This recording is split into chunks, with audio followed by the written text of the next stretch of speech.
চুক্তি লঙ্ঘনের কারণে বাংলাদেশ কম্পিউটার কাউন্সিলের সঙ্গে জাতীয় পরিচয়পত্রের দ্বিপাক্ষিক চুক্তি বাতিল করেছে নির্বাচন কমিশন ইসি। সেই সঙ্গে আগামী 15 দিনের মধ্যে বকেয়া পরিশোধের অনুরোধ জানিয়েছে সংস্থাটি। রোববার নির্বাচন কমিশনের আওতাধীন এনআইডির মহাপরিচালক এএসএম হুমায়ুন কবির এ তথ্য জানান।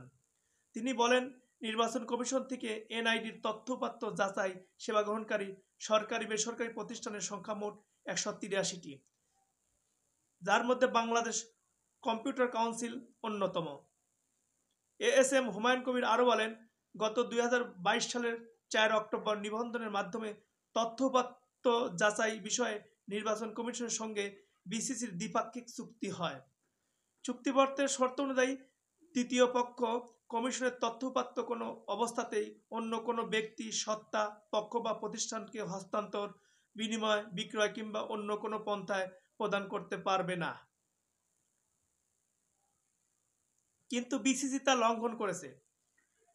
এনআইডি ডিজি বলেন, চলতি বছরের 3 সেপ্টেম্বর বিসিসির কাছে ব্যাখ্যা চাওয়া হলে প্রতিষ্ঠানটি জবাব দেওয়া থেকে বিরত থাকে। পরবর্তীতে গত 6 অক্টোবর 3 কার্য দিবসের মধ্যে জবাব দিতে বলা হয়।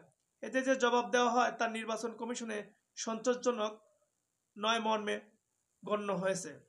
এছাড়া চুক্তি অনুযায়ী প্রযোজ্য ফি চার্জসমূহ নির্ধারিত সময়ের মধ্যে বিসিসি থেকে পরিশোধ না করায় নির্বাচন কমিশনের কাছে চুক্তিটি বাতিলযোগ্য বলে বিবেচিত হয়েছে।